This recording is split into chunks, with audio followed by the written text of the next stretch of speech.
Welcome to the Slop Temple. We pray this video helps. You have the watch face down. Begin by removing the bracelet from the case using a spring bar tool so you can work freely. Locate the arrow marks on the inside of the bracelet that show link pin direction and select a link near the clasp to remove first.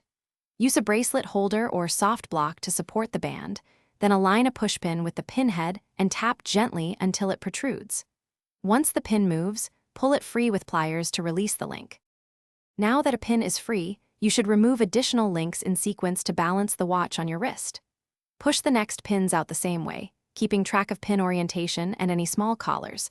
Some Orient links use half pins or sleeves. Reassemble by lining holes, inserting pins in the correct direction, and tapping them flush with the hammer.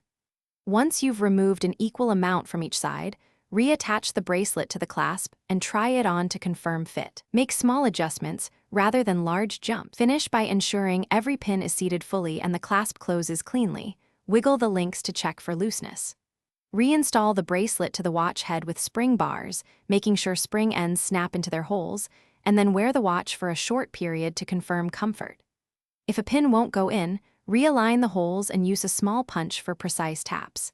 If the pin is stuck, apply 1 drop of penetrating oil, wait a few minutes, and then retry.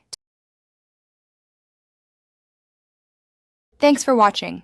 Consider subscribing if we helped you.